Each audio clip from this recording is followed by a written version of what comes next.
Hi students, today's lesson is Economic Perspectives of Sigmund Freud's Concepts.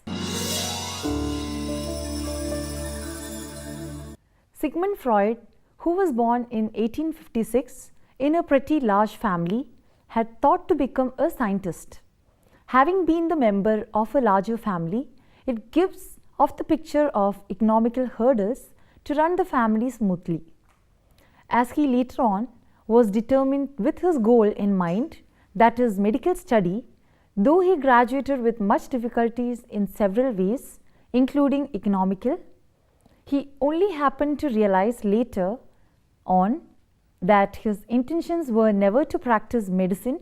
However, scientific work's inadequate rewards, reduced opportunity for academic advancement as being part of a Jew family, and the needs of his pretty large rising family pressurized him to enter private sector. The force from the growing family to enter into private sector clearly indicates the economic hurdles he had been. It therefore provides the economic perspectives of his concepts. With his dedication to work and research as well as practice, he overcomes the economic and several other issues in his life to earn a solid reputation in the field. After completion of this lesson, you should be able to explain the meaning of term economic in the context of Sigmund Freud's concepts, its elements and importance of economic perspective of his concepts. Understand the concept of libidinal economy and psychic energy in the context of economic perspective of Freud. Elaborate the concept of libido, instincts, in the reference of Freud's economic form of concepts. The term libido fits with the theoretical concepts which tries to describe to a component of the representative world, that is, the psychoanalysis genuine object which express the sexual bodily tensions as perceived. Libido in general tends to be preoccupied from the representative world. It actually tries to express a viewpoint to investigate the connection with the physical representative of instincts and stimuli originating from within the organism and reaching the mind. In the 19th century, physicists insisted to define energy based on the work it does. It is appropriate to consider activities such as thinking as energy of psychological form. As a result, a belief was held by Freud that it would be appropriate to name his concept of energy as psychic energy. In accordance with the principle of conservation, the transformation of energy may be possible from a particular state to another state. However, it may not be disappeared from the total cosmic system. It is quite possible that the psychic be transformed as psychological energy, just as in accordance with the principle. This form of energy and body can be monitored with and dealt accordingly with the help of id and instincts of the personality. The same is actually expected to be the case with economic system of a given state. Economical transactions in which energy can be referred to cash can be transformed from one state or part to another party, but the cash itself can't be lost from the economic system of the state. The cash flow throughout the economic system remains ongoing, and just because it flows from one particular party to another, it doesn't mean that energy which refers to cash in the context is reduced from the economic systems. The comparison of the flow of cash in economic system and the transformation of psychic energy from one state to another gives a clear picture of economic perspective of Sigmund Freud's concepts. It was never the attempt of Freud to know the number of indices that may exist as such, but it was assumed him that all of that can possibly be categorized in two overall captions: the life instincts and death instincts. The life instincts are supposed to help the intention of survival of the individual. Freud paid the greatest attention to life instincts, which refers to sex. In real sense, sex instincts are several in number than to the earlier understanding of being one. The needs of the body are considered to be of number of separate ways, which usually provide increase of wishes in sensual forms. The sources to each of such desires are in various parts of the body, and they are called as erogenous zones. These zones basically refer to an extremely sensitive part of the skin to frustration, and in case handled in desirable way, it removes the annoyance and yields pleasurable feelings. The personality, being dynamic in nature, generally includes the manner in which distribution of energy of psychic form and utilization three aspects of personality, namely by id, ego and superego. The three systems are seen to be in rivalry to seek the available energy, which will be of a limited quantity. One of the systems can be seen gaining hold over the available energy only with the cost of the other two systems. Further, the same tends to happen when one of the systems becomes tougher, the other two automatically becomes weaker, until and unless new energy is added to the total system. This particular completion to gain the available energy relates to a greater extent that of the economic system in a given state. As the cash flow in the system is limited, that is, as much as only which is available at present in the system, the several competitors in different contexts and markets try to gain maximum economy, that is, higher cash flow towards their respective identity or organization or a particular party as such.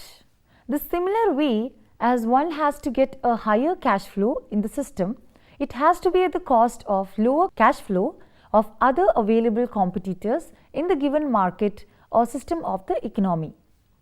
Further, the competitors who witnessed lower cash flow towards their respective identity or market or organization until their additional investment in the form of economy, that is, cash flow in the total marketing sector. It is the one with which all the energy is originally owned, which later on will be used by it for feedback action and wish fulfillment by the ways of the prime procedure. Happenings of these two forms are intended to the fulfillment of demand of the it to operate and attain pleasure in accordance with its principle. Capitalizing of energy in an act or image that will gratify any form of instinct could be named as an instinctual object choice or object cathexis. It is quite possible for it be pressed easily via a certain image or an action to an image or action of another sort because of its energy, which is usually in a very fluid state. On the other hand, ego has to borrow energy from it as it has no source of power of its own. The energy being deviated from the id into the procedures that make up the ego are thereby abled by phenomena known as identification. As the id does not differentiate mind based on its content, such as memory images, ideas, perceptions or hallucinations, a cathexis might be shaped for a genuine awareness as readily available for wish-fulfilling memory image. Thereby, the energy gets sidetracked from the originally subjective procedures of psychology of the id into the procedures that are logical, objective and ideational of the ego. It is often seen that its tasks are being carried out in difference to its impulses. Society's norms and code of conduct makes it happen this way as their efforts lie on controlling and even inhibiting expression of the sexual and aggression related drives. In general, being good refers to being obedient and not calling out or doing dirty things, whereas Being bad usually refers to rebellious, disobedient, and lustful. The good person prevents his or her impulses, whereas the bad person engages in them. Martha Woodman C. and Mark Austin invented the saying, the new economic criticism, to define an increasing group of discourse analysis dedicated to presenting how economic concepts have formed knowledge in the human sciences, especially since the consolidation of capitalism in the 18th century. The inspection of new economic criticism tends to be the homologies between language and money as systems of picture and exchange which were in relation of social and other subjects as being fake. To spend as a verb became standard English vernacular for orgasm in the late 17th century.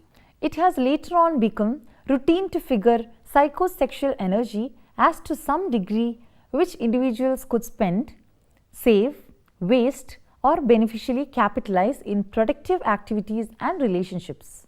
Sexual thoughts in the context of economy seem to increase their strongest money with the heights of the Industrial Revolution, though purse may have been referred to scrotum and spending as seminal since the late 16th century. But in the later 18th century, till, wallet, money, money box, and spender all had to be turned out as general synonyms of vagina.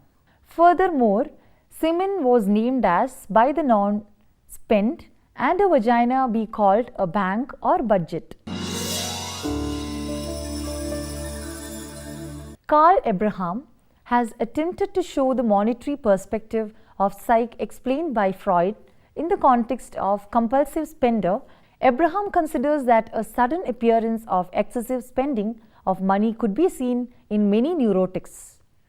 This form of sudden appearance of the same, which can be referred as a kind of attack, was understood by his as to be arising in visible differences to their usual miserliness. This kind of behavior in general was considered to be nature of women with agoraphobia, as their libido is fixated on a parent figure.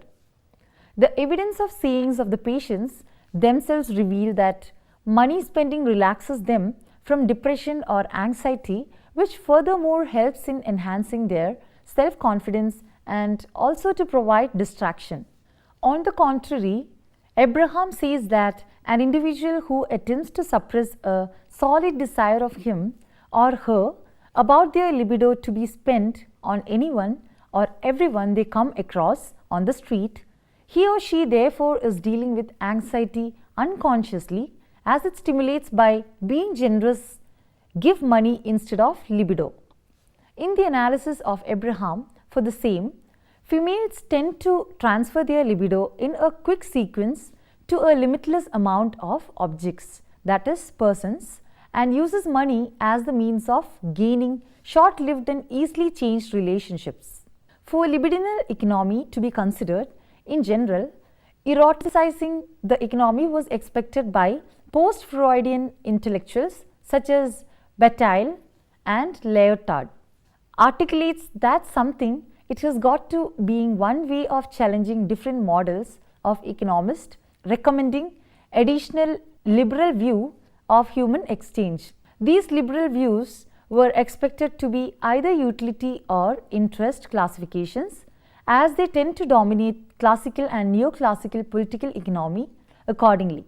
The credit of economy being eroticized would go not only to Freud but also to those such as Marx who have contributed for the same before him. The consummation of psychoanalytic research had been claimed as Freud's discovery of the economic point of view. This discovery of Freud was considered to be efficient in explaining the self, or for that matter the psyche, to that of an economical view to libidinal energy. This particular economical form of energy was expected to be released to the activity of physical form. Furthermore, this form of energy is in the case of neurosis remains unproductive, whereas in the case of mental labor it can be strategical investment to gain expected productivity.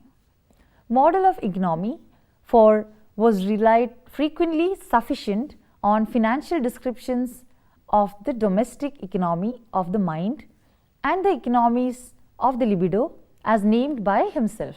Freud insisted that gain and loss are the means to assess psychic processes. He argues that ego drops so much of the energy at its removal that it has to cut down the expenditure of it at many points at once. This especially happens when the ego is involved in a particularly difficult task, such as suppressing a continual flood of sexual fantasies. It is in the position which is remarkable and money of whom has turned out to be tied up in his or her various enterprises.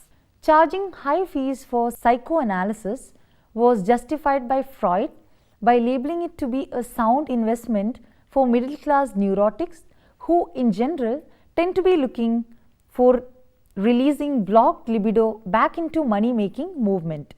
In their commercial or professional work, Freud was understood to be making similarity of relationship between analysis and analyst to that of economist and therapist, in which the psyche was referred to capital. The determination to expend rather than to invest as portrayed in the history of libidinal economy was to be deferred and required to be redefined not as to its very currency of libido rather than subversion of the same to capitalism. This certainly was required because the desirous form this currency tends to be surrounded in nature gradually, and it remains as a fact of cosmic nature which in general be able to be interpreted. The results of research related to psychoanalytic had offered an understanding to the disciplines such as law and economics, with model on internal mechanisms of effect in terms of exchange in the individual's day-to-day transactions in the world. The economic model tends to cover the ideas of energy, especially the emotional, with respect to commerce and psychic form of transactions, the concerning to unconscious and conscious as well as mind and body, as it fails to portray the entire view of mental life in the context of psychoanalysis. Furthermore, it also concerns to other implications such as the legal and political forms in the context of emotive transfer, and these arguably the most applicable to today's economic analysis of law. The mechanisms and consequences of repression as well as the battle in psychic life are the core of the dynamic approach. The major emphasis of this form of developmental approach seems to be on the early childhood involvements as well as the powers of maturation in adult experience. It is therefore suggested that usefulness of understanding transference of emotions and desires from one context to another as explained in the economic perspective. Such a transfer enhances the illogical opinions and behaviors. It is a useful framework of economic model, especially considering the contribution to conceptual clarity, as this clarity helps to understand the phenomena of dislocation of unconscious emotions gathered to impact individuals dealing in the outside world. To Freud, displacement was a financial idea that speaks of the mobility of psychic energy in the mental system. Freud's early attempt with respect to the economic theory of the mind was considered to be of neurological basis of mental life. Project for a Scientific Psychology was written by Freud after the completion of 5 years of his highly influential publication, The Interpretation of Dreams, in 1895. It was an honest effort of Freud throughout his life to generate a psychology that shall be a natural science, one that looks at psychical processes as quantitatively determinate states of specifiable material practices. The economic theory developed by Freud emphasizes on origin of instinctual needs in somatic procedures, which generate a level of psychic energy. The energy is essential to encounter essential physical needs rising from within, as well as to manage perceptual stimuli that tend to be incoming from the world. The constancy of energy level tends to change during the rise in instinctual urges or stimulation from outside as opposed to during normal waking states.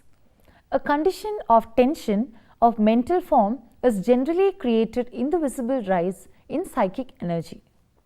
Such forms of tensions are of a subjective nature with respect to the sensations of unpleasure. An individual feels hungry as the level of psychic tension reaches a certain threshold, thereafter needs of these instincts turn to be conscious. As a result, the individual emphasizes on his or her attention. The attention relates removal of this unpleasurable tension from the mind. Irrationality can be consequence of too much of levels of psychic energy triggered by rises in inner needs or external stimuli. The mind's capability for obliged or handling and the enlarged excitation will be overwhelmed in the system as a result of tension in psychological form piled up hugely. In the disciplines such as law, this form of huge system excess is echoed in principles such as temporary stupidity and reduced capacity. Courts, at least in convinced inadequate doctrinal fields, are relatively good at recognizing that in times of obvious stress or trauma, individuals do not always behave in a rationally purposive manner. The dislocation of energy of emotional form, as explained in the concepts of Freud's economic views, eventually forms the core to transference theory of broader form, which is applicable in today's practice of psychoanalysis. The concepts of dislocation as well as transferal in the context of economy help to clarify the importance of the irrationality in usual day-to-day mental life. The task is to make use of cognitive procedures to get these unconscious aspects to light, as well as under the control of consciousness as viewed from the psychoanalytic perspective. The task from legal point of view does not differ much. The literature of law and economics with respect to the most well-known framework in the task of discovering the constraints of logic is the prisoner's dilemma. In this classical experiment, two convicts were accused with the same crime. It was to be decided calculations of tendency for punishment for the same to both, that is, whether it is better to confess or remain silent. It is much difficult to picturize a real life situation which is more disposed to emotional misrepresentations in decision making.